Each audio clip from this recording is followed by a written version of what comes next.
Boa tarde a todos, eu sou Clarice Oliveira. O broadcast ao vivo entrevista hoje o senador Álvaro Dias, que é pré-candidato à presidência pelo Podemos. Quem participa aqui dessa entrevista junto comigo é o Igor Gadelha, que é nosso repórter na sucursal de Brasília. Boa tarde a todos, senador Igor, tudo bem por aí? Oi, boa tarde. Tudo bem, o Igor está aqui ao meu lado. Ótimo. Senador, hoje acho que a gente acabou escolhendo por acaso uma boa data para essa conversa, né?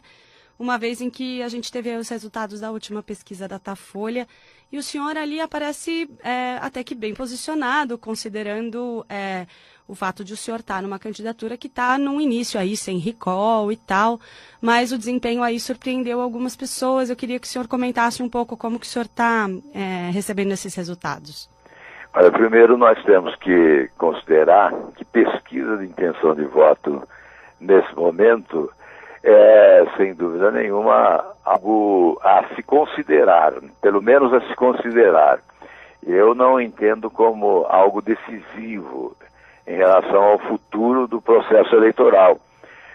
Acho importante agora analisar a rejeição dos postulantes, né, porque diz respeito ao passado e ao presente.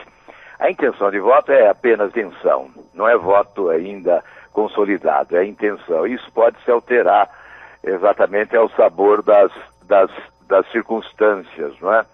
E é isso que nós imaginamos. Da nossa parte, estamos satisfeitos, porque realmente não há recall, né? Nunca disputamos eleição nacional, e é apenas o início de um processo. Nós estamos jogando a semente agora e esperamos que seja possível fazer uma boa colheita logo adiante. Considerando a margem de erro da pesquisa, né, senador, o senhor fica ali praticamente num empate técnico com o seu ex-colega de partido, Geraldo Alckmin, que já disputou a eleição presidencial, foi governador do maior estado do país por diversas vezes. Isso, querendo ou não, mexe um pouco no cenário, principalmente dentro desse campo político aí do PSDB e dessa centro-esquerda. Como que o senhor vê esse quadro? Realmente quem tem como base um estado como São Paulo, né, que agora tem 33 milhões de eleitores, não é favorecido pela amostragem mais significativa na pesquisa. Enquanto você não tem o nome lançado em todo o país, prepondera numa pesquisa de opinião pública a sua própria base, onde você é mais conhecido.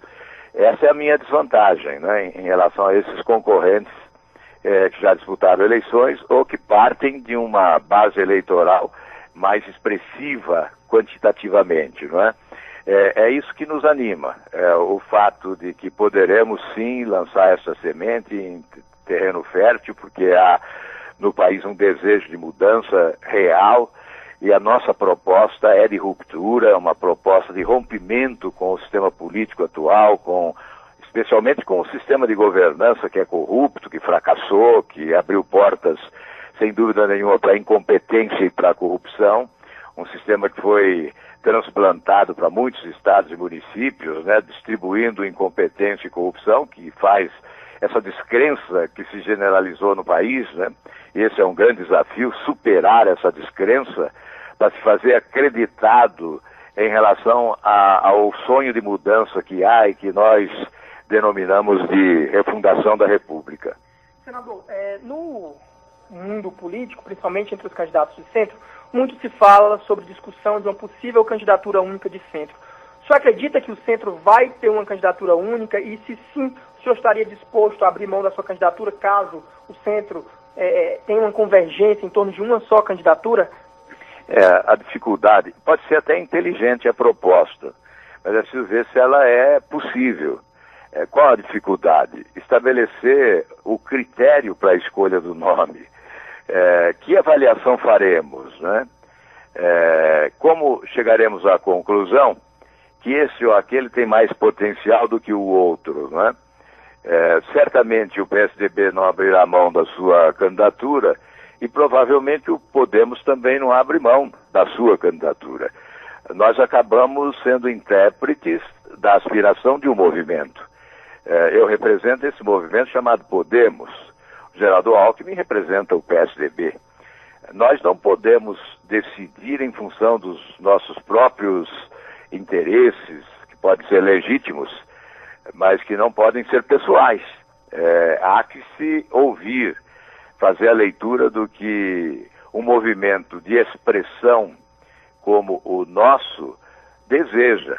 Qual é a pretensão desse movimento? E quando eu falo em movimento, eu não me refiro apenas ao movimento no âmbito de uma agremiação.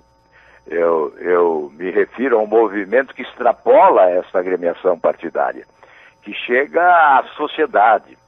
Porque onde nós chegamos e colocamos a nossa proposta de refundação da República, houve imediata aceitação, assimilação do projeto e desejo de que ele se consolide e se torne real. E é esse o nosso objetivo.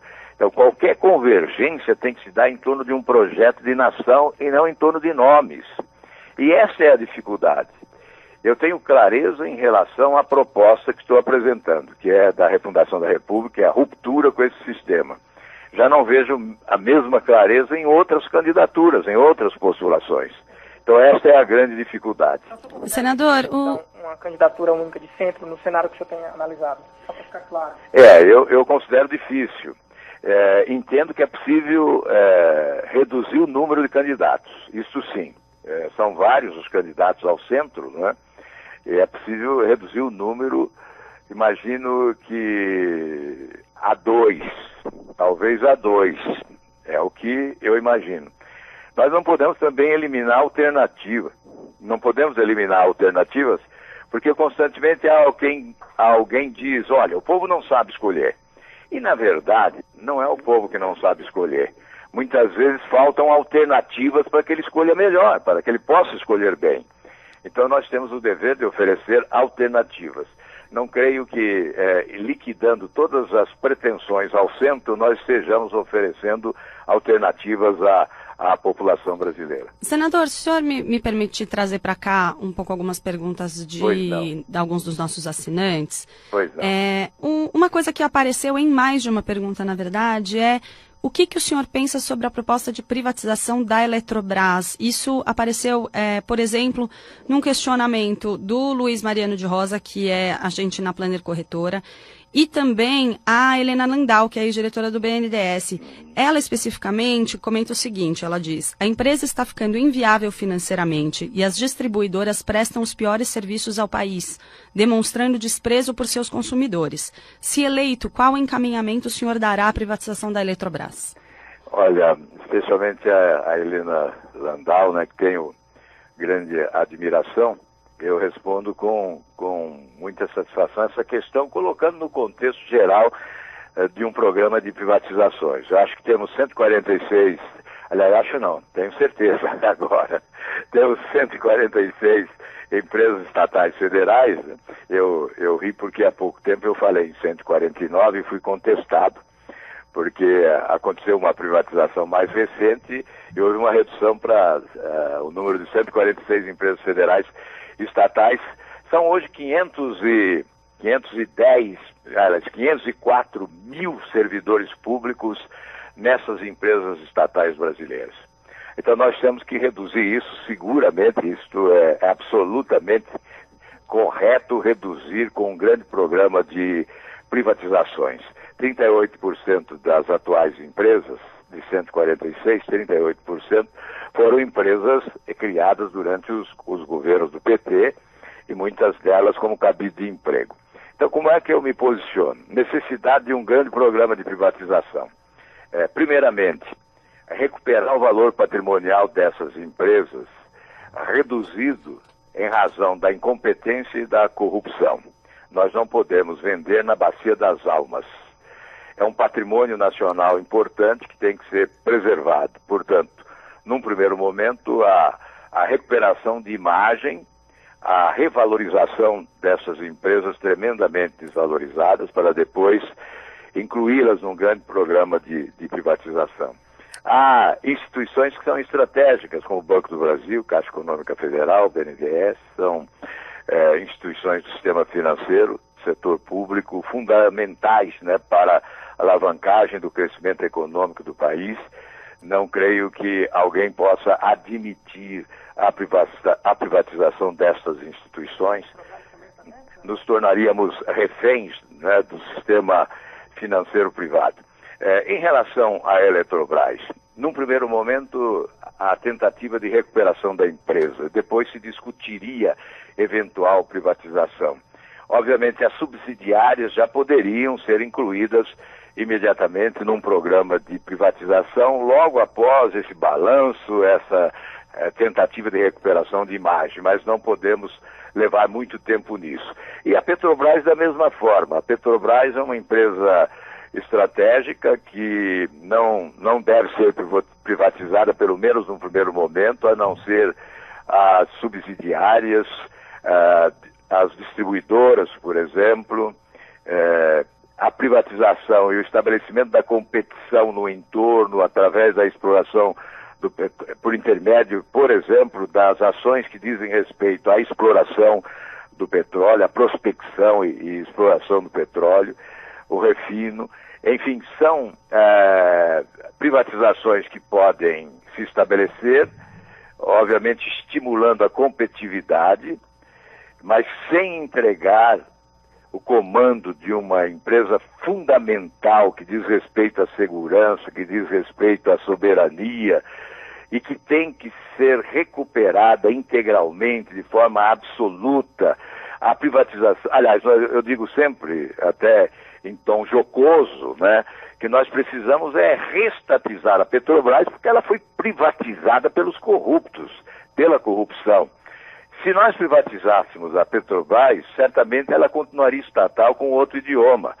Falaria, quem sabe, inglês, ou falaria chinês, ou norueguês, mas certamente uma grande empresa estatal ou um fundo de investimentos estrangeiro acabaria levando a melhor num leilão que envolvesse a Petrobras em razão da sua respeitabilidade internacional, que obviamente foi abalada pelos escândalos de corrupção, mas que em franca recuperação já nos permite prever que se tornará outra vez a grande empresa que todos nós desejamos.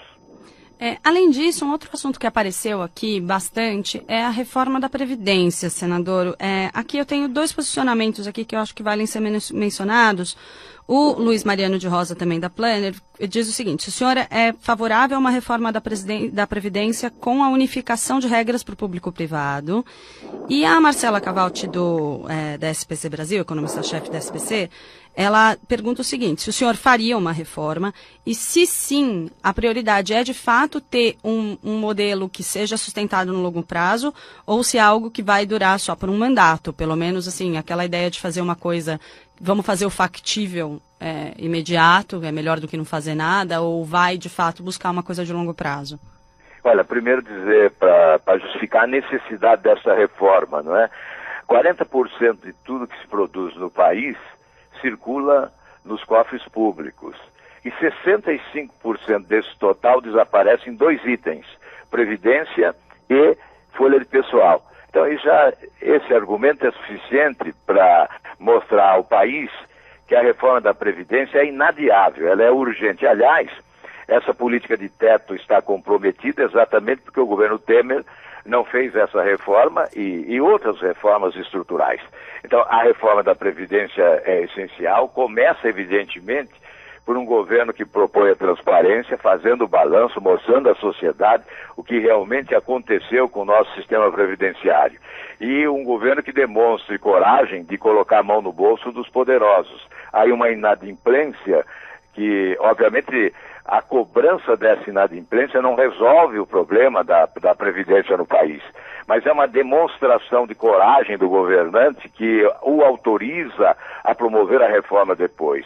Esta tentativa de cobrar grandes empresas devedoras, são mais de 400 bilhões de reais de inadimplência no sistema previdenciário, é essencial como preliminar para depois se demarrar o processo de atualização da legislação, de modernização do sistema previdenciário, que muitos chamam de reforma da Previdência. E passa, sim, pela equiparação dos sistemas, né, sistema público e sistema privado, passa, sim, pela definição da idade mínima.